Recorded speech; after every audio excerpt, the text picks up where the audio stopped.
The Night Before Christmas. 'Twas the night before Christmas, when all through the house not a creature was stirring, not even a mouse. The stockings were hung by the chimney with care, in hopes that St. Nicholas soon would be there. The children were nestled all snug in their beds, while visions of sugar plums danced in their heads. And Mamma in her kerchief and I in my cap had just settled down for a long winter's nap, when out on the lawn there arose such a clatter. I sprang from my bed to see what was the matter. Away to the window I flew like a flash, tore open the shutters and threw up the sash. The moon on the breast of the new-fallen snow gave a luster of midday to objects below. When what to my wondering eyes should appear but a miniature sleigh and 8 tiny reindeer, with a little old driver so lively and quick, I knew in a moment it must be St. Nick.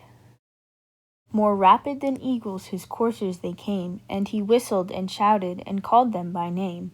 Now Dasher, now Dancer, now Prancer and Vixen, on Comet, on Cupid, on Donder and Blitzen, to the top of the porch, to the top of the wall, now dash away, dash away, dash away all. As dry leaves that before the wild hurricane fly, when they meet with an obstacle mount to the sky, so up to the housetop the coursers they flew, with a sleigh full of toys, and St. Nicholas too. And then in a twinkling I heard on the roof the prancing and pawing of each little hoof. As I drew in my head and was turning around, down the chimney St. Nicholas came with a bound. He was dressed all in fur from his head to his foot, and his clothes were all tarnished with ashes and soot.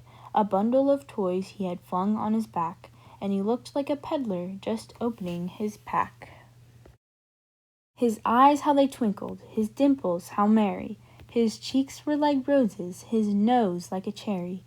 His droll little mouth was drawn up like a bow, and the beard on his chin was as white as the snow. The stump of a pipe he held tight in his teeth, and the smoke it encircled his head like a wreath.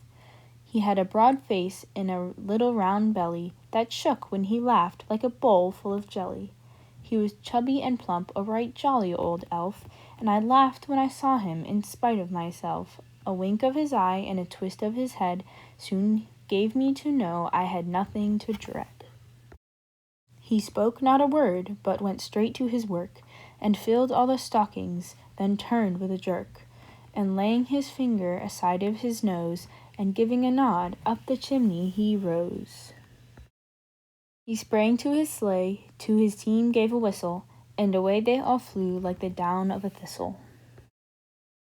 But I heard him exclaim as he drove out of sight, "Happy Christmas to all, and to all a good night."